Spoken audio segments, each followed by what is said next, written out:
Bonjour, je suis ravi de vous retrouver pour ce nouveau journal. Voici les titres de ce mercredi 10 février. Les équipes de RDF sur le terrain pour réparer les dégâts de la tempête. Elles étaient encore mobilisées ce mercredi matin. 3000 Vendéens ont été touchés par des coupures de courant à la suite des fortes rafales de vent de ce début de semaine. Cela faisait plus de 20 ans qu'elle se déroulait dans la Sarthe. La Coupe de France de robotique aura lieu cette année en Vendée. Plus de 1500 jeunes sont attendus début mai à La Roche-sur-Yon. Ils vont s'affronter pendant 3 jours lors de matchs de robots. Et puis à direction à la fin de ce journal, le centre Beautour. Il accueille jusqu'à la fin du mois une exposition de minéraux. Ce sont des membres de l'association vendéenne de géologie qui présentent une partie de leur collection. Mais d'abord, pour commencer ce journal, le projet de révision constitutionnelle a été adopté ce mercredi après-midi par l'Assemblée nationale. 317 voix pour, 199 contre, 51 abstentions. Ce texte vise à inscrire dans la Constitution l'état d'urgence et la déchéance de nationalité pour les auteurs d'actes terroristes. C'est ce qu'avait proposé François Hollande après les attentats du 13 novembre. Les députés vendéens sont divisés sur cette mesure. 3 ont voté pour, les socialistes Hugues Fourage et Sylviane Bulteau, ainsi que le député Les Républicains Yannick Moreau. Véronique Besse et Alain Leboeuf, eux, ont voté contre. Le texte doit maintenant être examiné par le Sénat dans quelques semaines.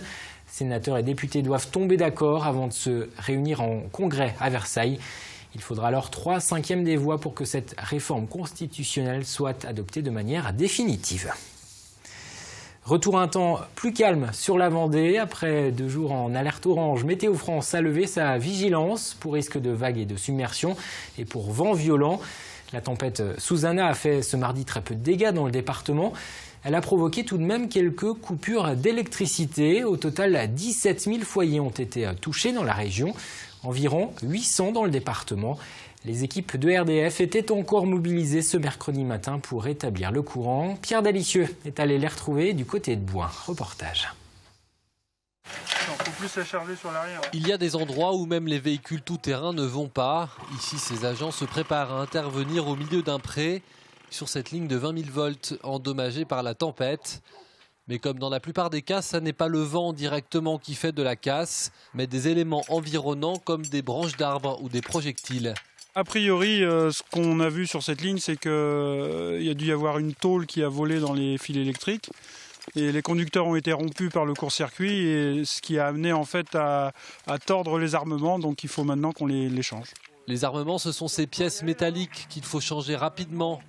En tout, en Vendée, sur l'ensemble du territoire, on dénombre 8 coupures sur le réseau 20 000 volts et une quinzaine sur le réseau basse tension, qui ont tout de même impacté pas loin de 3000 usagers, qui pour la plupart ont très rapidement retrouvé du courant. Le but, donc, dès que la tempête passe, c'est de manœuvrer le réseau 20 000 volts avec les télécommandes dont on dispose. Ça nous permet de manœuvrer depuis Nantes, depuis l'agence de conduite régionale, le réseau pour réalimenter le plus vite possible un maximum de clients et pour limiter l'emprise des pannes. Et puis ensuite, dans un deuxième temps, on intervient avec les équipes sur le terrain pour procéder aux réparations. Avec des vents de 100 à 110 km/h, cette perturbation n'a rien d'exceptionnel pour RDF, qui procède à ce genre d'intervention assez fréquemment. La Roche-sur-Yon sera la capitale française des robots en mai prochain. La Vendée a été choisie pour accueillir la Coupe de France de robotique. Plus de 1500 jeunes de toute la France sont attendus. Des élèves d'écoles d'ingénieurs, d'universités, de lycées vont s'affronter pendant 3 jours lors de matchs de robots. Des machines qu'ils auront eux-mêmes imaginées et fabriquées. La compétition, qui est organisée depuis une vingtaine d'années, se déroulait jusqu'à présent dans la Sarthe. Et son arrivée en Vendée intéresse les entreprises du département. Sandrine Pelletier. Une musique entraînante, plus d'1 millier de jeunes survoltés et des robots plus fun les uns que les autres, ce sont les ingrédients de la Coupe de France de robotique. Un rendez-vous majeur pour les passionnés d'innovation, du collégien à l'étudiant. La compétition se présente sous forme de match où chaque équipe s'affronte via leur robot sous l'œil vigilant des arbitres. C'est donc, en une phrase, une compétition amicale dans une ambiance festive entre des équipes qui ont reçu un règlement au mois de septembre et qui, au mois de mai, viennent présenter leurs robots et essayer de gagner la compétition. Par équipe, les filles et les garçons ont quelques mois pour triturer leur méninge. L'objectif, concevoir un robot qui soit beau, fiable et surtout efficace. Un défi pour tous ces jeunes. Mais gagner la compétition n'est peut-être pas le seul enjeu. Des têtes bien faites, ça intéresse aussi les recruteurs des entreprises partenaires de l'événement. On essaye de trouver des profils de jeunes qui soient passionnés par ce qu'ils font. Et on va aussi essayer de détecter des potentiels chez tous ces jeunes-là. Donc voilà, il faut qu'ils viennent avec leur CV parce que peut-être qu'on pourra en embaucher si certains cherchent du travail. Une opportunité pour les jeunes, mais également pour l'agglomération lyonnaise qui, avec l'accueil de ses 1500 inventeurs en herbe, entrevoit des retombées économiques. Mais pas seulement. C'est aussi la thématique de la robotique que nous souhaitons développer à La Roche-sur-Yon, être cette robotique innovante, être à la pointe de la robotique avec des sociétés que nous avons ici comme CEPRO, qui sont des sociétés nationales et qui ont un vrai savoir-faire autour de ce thème-là. C'est sur le thème de la plage, du sable et des coquillages que les robots s'affronteront cette année. Un clin d'œil affirmé à la Vendée qui accueille pour la première fois cette manifestation. C'est un secteur qui emploie près de 2 millions de personnes en France. Le médico-social regroupe des métiers comme auxiliaire de vie, animateur ou aide à domicile. Des professions qui recrutent, d'autant que les besoins pour accompagner les personnes âgées ou handicapées sont importants dans les prochaines années. Alors pour mieux faire découvrir ce secteur, le CEFRAS vient d'ouvrir ses portes au public. Implantée depuis une douzaine d'années en Vendée, cette structure forme chaque année près de 200 personnes aux métiers médico-sociaux. Nous adaptons le nombre de stagiaires à la potentialité de l'employabilité. Je crois qu'il est illusoire pour un centre de formation de former des stagiaires si au terme ils n'ont pas un emploi. Ça ne veut pas dire nécessairement que tous nos stagiaires sont avec des contrats à durée indéterminée. En tout cas, ce qui est certain, c'est qu'une grosse partie de nos stagiaires aujourd'hui sont en employabilité au terme de leur formation. Parce que le diplôme ou le titre de formation que nous leur proposons, effectivement, garantit cette employabilité. Etsy, vous connaissez peut-être, c'est le nom d'une plateforme internet née il y a une dizaine d'années à New York. Elle permet à des créateurs de vêtements, de bijoux, mais aussi de meubles, de vendre en ligne leurs produits faits main. Et pour aider justement ces entrepreneurs à exister et à se démarquer sur Internet, Etsy a décidé de lancer une formation en ligne. Et le site a choisi 2 jeunes Vendéens. Ce sont eux qui répondent aux questions des créateurs de toute la France et leur donnent les meilleurs conseils. Alix Lanos. Quand Adèle et Maxime, créateurs de sérigraphie, ont lancé leur boutique en ligne sur Etsy, un site spécialisé dans les créations personnelles, ils étaient loin d'imaginer que 3 ans après, celui-ci ferait appel à eux pour encadrer la formation de plus de 4000 futurs jeunes entrepreneurs du site. Alors dans leur atelier logement de Saint-Laurent-sur-Sèvre, les 2 mentors, un peu surpris mais ravis d'avoir été choisis, répondent aux questions du groupe Facebook, donnent des conseils et partagent leur expérience.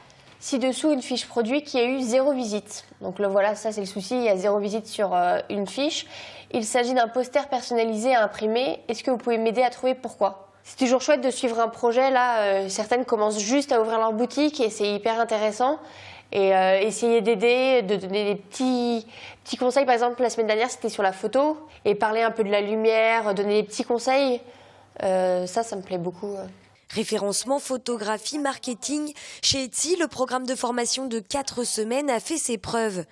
Développé en France, mais aussi au Japon, au Canada ou en Grande-Bretagne, les créateurs accompagnés ont plus de succès commerciaux que ceux qui ne le sont pas.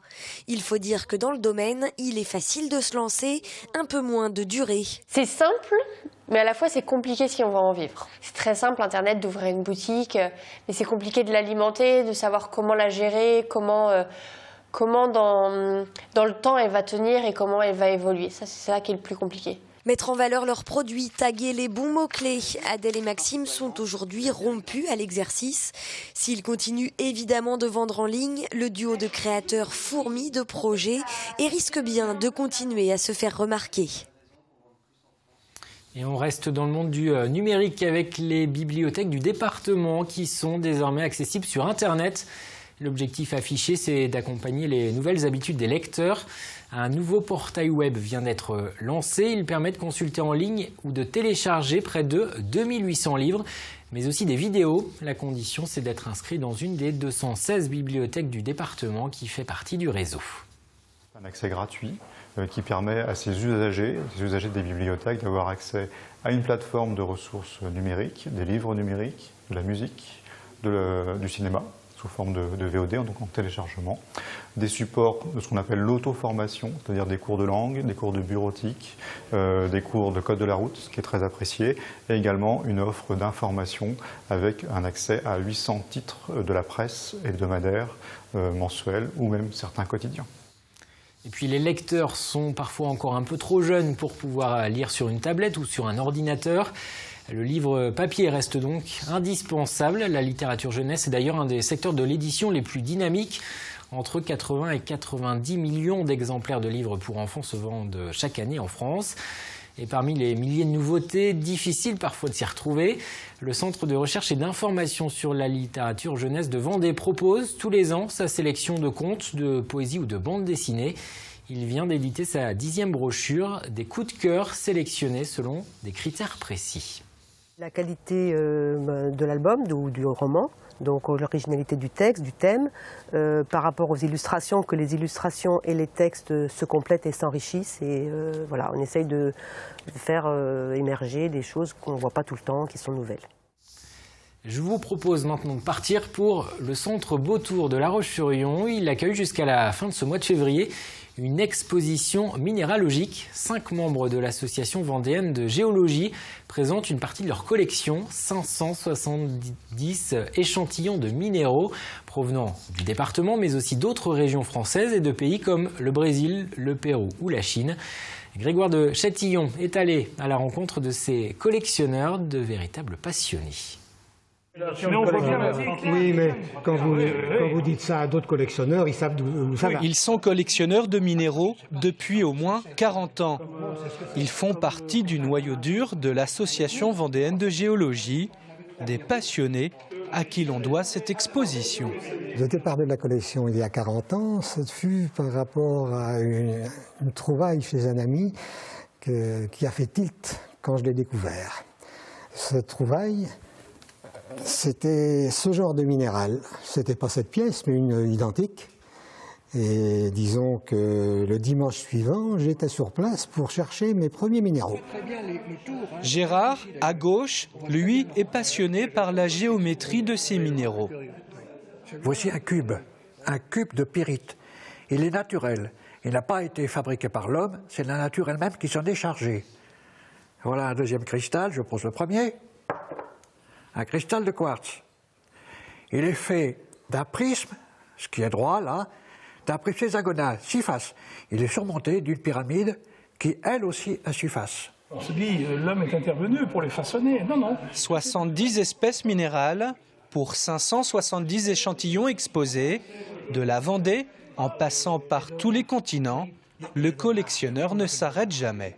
C'est une aventure. Elle commence cette aventure sur le terrain, à la recherche de lieux favorables, bien sûr, à la cristallisation, donc dans des formes, dans des géodes, dans des mini-grottes, dans des terrains très particuliers. Là, le minéralogiste connaît ces conditions de formation. Ensuite, eh bien, il y a la chance qui intervient. Et puis, ce travail, cette passion qu'il va développer sur le terrain, il va la poursuivre chez lui. Grâce à Dame Nature et à ses passionnés, on découvre ici de très belles pièces comme cette améthyste ou bien un peu plus loin, ces pyrites. On les confondrait presque avec de l'or. Difficile ici de ne pas avoir de coup de cœur. Mon coup de cœur, c'est une aigue marine que j'ai trouvée bizarrement en arpentant des terrains. C'est une gemme, c'est une pierre précieuse, vendéenne.